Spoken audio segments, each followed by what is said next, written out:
ఈ నిరీక్షణ మనల్ని సిగ్గుపరచదు. రోమా 5:5 రాయబడింది కదా, ఈ నిరీక్షణ మనల్ని సిగ్గుపరచదు. ఈరోజు నిరీక్షిస్తున్నావా? నిరీక్షించి అలసిపోయావా? ఈరోజు ఈ వర్తమానం నీతోనే. నిరీక్షణ సిగ్గుపరచదు. హన్నా జీవితంలో నిరీక్షణ సిగ్గుపరచలేదు, సమయంలో దయచేసింది. అబ్రహాము జీవితంలో 25 సంవత్సరాల నిరీక్షణ గొప్ప జనాంగమును, ఇస్సాకును దేవుడు ఆశీర్వాదంగా ఇచ్చాడు. హన్నా జీవితంలో, అబ్రహాము జీవితంలో, రాహేలు జీవితంలో, రెబకా జీవితంలో వారి నిరీక్షణ వారిని సిగ్గుపరచలేదు. ఈరోజు నిరీక్షించి నిరుత్సాహపడుతున్నావేమో, ఈ యొక్క వర్తమానం నీతోనే మాట్లాడుతుంది. ఈ యొక్క దేవుని మాటలు నిన్నే బలపరుస్తున్నాయి. నిరీక్షణ మనల్ని సిగ్గుపరచదు. గుంటలో పడిపోయిన యోసేపు జీవితము గుంటలో ముగిసిపోలేదు.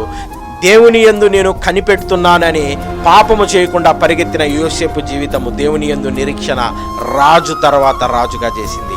ఆశీర్వదించబడిన వెంటనే దావీదును సౌలు తరుముతున్నప్పటికీ నేను ఎల్లప్పుడూ యెహోవాను స్తుతిస్తానని దావీదు చేసినటువంటి ఆ యొక్క నిరీక్షణ అతను రాజుగా నిలబెట్టింది. ఈరోజు నిన్ను కూడా, ఇక నీ జీవితంలో నువ్వు గర్భఫలం పొందుకో, ఇక నీ జీవితంలో నువ్వు గొప్పవాడి అవ్వలేవు, ఇక నీ జీవితంలో నీకు ఉద్యోగం రాదు, నీకు వివాహం అవ్వదు, నీ జీవితంలో నువ్వు నీ పంట పొలములు ఫలించవు అని నిన్ను ఎవరన్నా అంటుంటే వాళ్ళకి చెప్పు, నా నిరీక్షణ నన్ను సిగ్గుపరచదు.